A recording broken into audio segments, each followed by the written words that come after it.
আপনার ঘরের আর্থিক অবস্থা একদমই খারাপ হয়ে গেছে, শত্রুরা সব পিছনে লেগে আছে। আপনার ঘরের সদস্যদের দিন প্রতিদিন শরীর খারাপ হচ্ছে, শরীর খারাপ ঠিক হচ্ছে না এবং ব্যবসায় লস যাচ্ছে।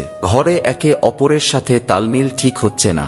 এরকমটা যদি আপনার সাথেও ঘটে থাকে তাহলে শনিবার দিন করুন এই প্রতিকার।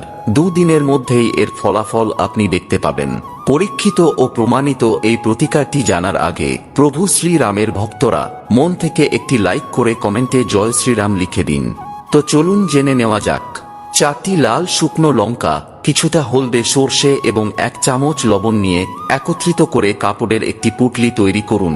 তারপর শনিবার সন্ধ্যাবেলায় পুঁটলিটি আপনার প্রত্যেকটি ঘরের কোণাতে স্পর্শ করিয়ে পরের দিন অর্থাৎ রবিবার সন্ধ্যাবেলায় লোকেদের চোখের আড়ালে পুঁটলিটি 4 রাস্তার কোনো মোড়ে ফেলে দিন। বিশ্বাস রেখে এই প্রতিকারটি করুন, ফল অবশ্যই পাবেন, এটা আমার আশীর্বাদ রইল।